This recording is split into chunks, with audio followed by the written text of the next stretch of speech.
یکم جنوری 2007 ایک عام پرواز، 102 زندگیاں اور ایک پلین جو آسمان سے سمندر کی 2000 میٹر گہرائی میں جا گرا۔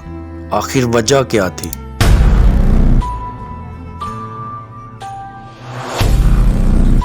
کہ ایڈم ایئر لائن فلائٹ 574 کبھی اپنی منزل تک نہ پہنچ سکی۔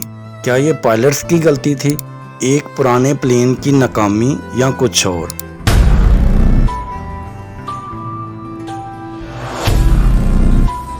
آج ہم اس دل دہلا دینے والے سانے کی کہانی سنائیں گے جو انڈونیشین ایوییشن کی تاریخ کا سیاہ ترین باب بن گیا۔ سبسکرائب کریں، بیل آئیکن دبائیں اور اس سنسنی خیز کہانی میں ہمارے ساتھ شامل رہیں۔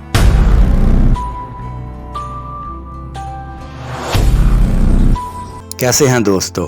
تصور کریں کہ آپ ایک ایسی پرواز میں سوار ہیں جو سورابایا سے منادو جا رہی ہے۔ پلین میں خاندان، بچے، خطہ کے چند دودھ پیتے بچے بھی شامل ہیں۔ کپتان ریفری اگسٹن وڈوڈو ایک تجربہ کار پائلٹ جنہوں نے 13,000 گھنٹے آسمان میں گزارے، اور ان کے ساتھ تھے فرسٹ آفیسر یوگا سوسانتو۔ سب کچھ معمول کے مطابق لگ رہا تھا۔ دوپہر 1 بجے ایڈم ایئر فلائٹ 574 سورابایا کے جوانڈا ایئرپورٹ سے ٹیک آف کرتی ہے، لیکن چند گھنٹوں بعد یہ پلین مقاصر ابنائی کے اوپر ریڈار سے غائب ہو جاتا ہے۔ آئیے اس کہانی کے اندر جھانکیں کہ آخر ہوا کیا تھا۔ ایڈم ایئر لائن ایک کم لاگت والی ایئر لائن تھی جو انڈونیشیا میں تیزی سے مقبول ہو رہی تھی۔ اس کا پلین بوئنگ 400 737 18 سال پرانا تھا اور 7 ایئر لائنز کے ہاتھوں سے گزر چکا تھا۔ یہ پلین 45,000 گھنٹوں سے زیادہ اڑ چکا تھا، لیکن اس کے مینٹیننس ریکارڈز وہ تو ایک ڈراؤنا خواب ہی تھے۔ پلین 35,000 فٹ کی بلندی پر پرواز کر رہا تھا جب اچانک کاکپٹ میں ایک وارننگ سائرن بجا۔ پلین کا انرشیل ریفرنس سسٹم یعنی IRS خراب ہو گیا۔ یہ نظام پائلٹس کو بتاتا ہے کہ پلین کس طرف جا رہا ہے، اس کی رفتار کیا ہے، لیکن یہ کوئی نیا مسئلہ نہیں تھا۔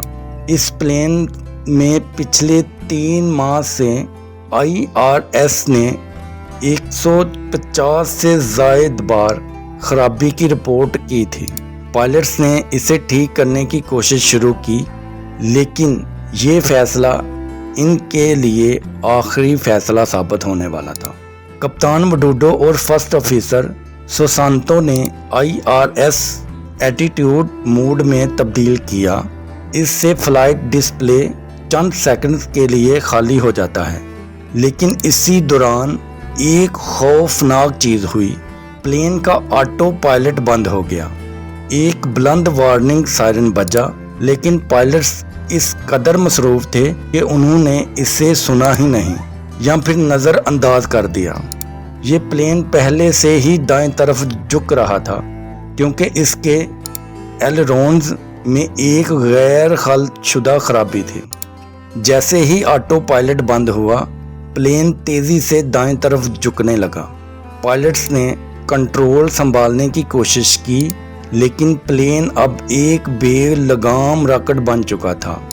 پلین کی رفتار آواز کی رفتار سے بھی تیز ہو گئی۔ ہوا میں ہی پلین کے پرخچے اڑ گئے اور یہ مقاصر ابنائی کی 2000 میٹر گہرائی میں جا گرا۔ حادثے کے بعد انڈونیشیا میں کہرام مچ گیا۔ پلین کا ملبہ تلاش کرنا ایک ناممکن چیلنج لگ رہا تھا۔ 10 جنوری 2007 کو پلین کی ٹیل کا سٹیبلائزر ملا، لیکن بلیک باکسز وہ سمندر کی گہرائیوں میں کہیں کھو چکے تھے۔ ایڈم ایئر اور انڈونیشین حکومت کے درمیان پیسوں کے تنازع نے معاملے کو اور پیچیدہ کر دیا۔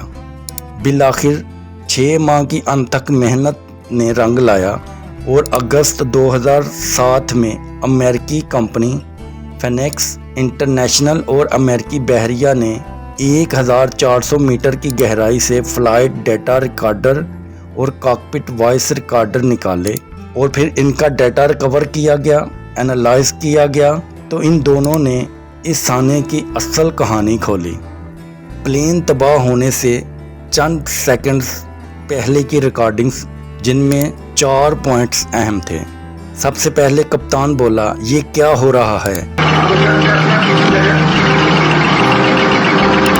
EFIS خراب، FMS خراب۔ فرسٹ آفیسر بولا، کپتان دیکھیں پلین جھک رہا ہے۔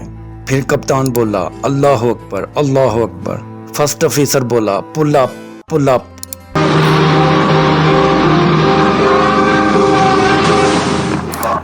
Indonesian National Transportation Safety Committee نے اپنی رپورٹ میں ایک سنسنی خیز کہانی بتائی، جس کے 5 پوائنٹ انہوں نے دیے، جن میں پہلا ہے، کیا ان میں پائلٹس کی غلطی تھی؟ پائلٹس IRS کی خرابی کو ٹھیک کرنے میں اس قدر الجھ گئے کہ انہوں نے پلین کے کنٹرول کو ہی بلا دیا۔ نمبر 2 پر ایئر لائن کی غفلت۔ ایڈم ایئر نے IRS کی 150 سے زائد بار خرابیوں کی رپورٹ کو نظر انداز کیا۔ نمبر 3 پر 18 سال پرانا پلین وقت کے ساتھ ساتھ ایک ٹائم بم بن چکا تھا، جس کے ایلرونز میں خرابی تھی۔ نمبر 4، پائلٹس کو ایسی ہنگامی صورتحال سے نمٹنے کی تربیت ہی نہیں دی گئی تھی۔ اور نمبر 5 پر ایک طوفان کا کردار آیا۔ تباہ ہونے سے پہلے پلین ایک شدید طوفان کے قریب سے گزر رہا تھا، لیکن یہ بنیادی وجہ نہیں تھی۔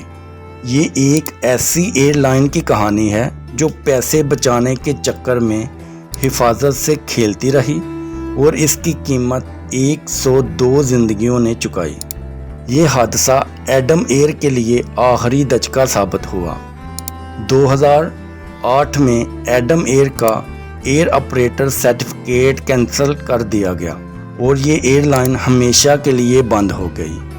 متاثرین کے خاندانوں نے ایڈم ایئر اور بوئنگ پر مقدمات دائر کیے، لیکن نقصان ناقابل تلافی تھا۔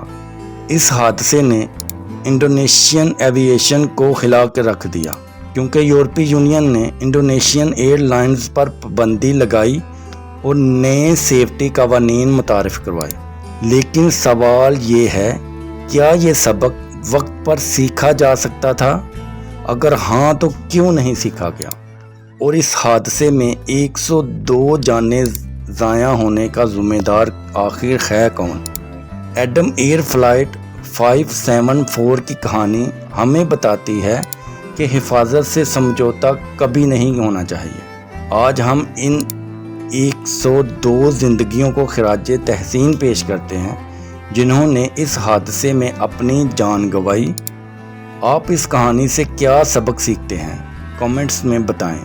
اگر آپ ایسی ہی دلچسپ اور سنسنی خیز کہانیاں سننا چاہتے ہیں تو ہمارے چینل کو سبسکرائب کریں، بیل آئیکن دبائیں اور اس ویڈیو کو شیئر کریں۔ اگلی ویڈیو میں ملاقات ہوگی۔ اللہ حافظ۔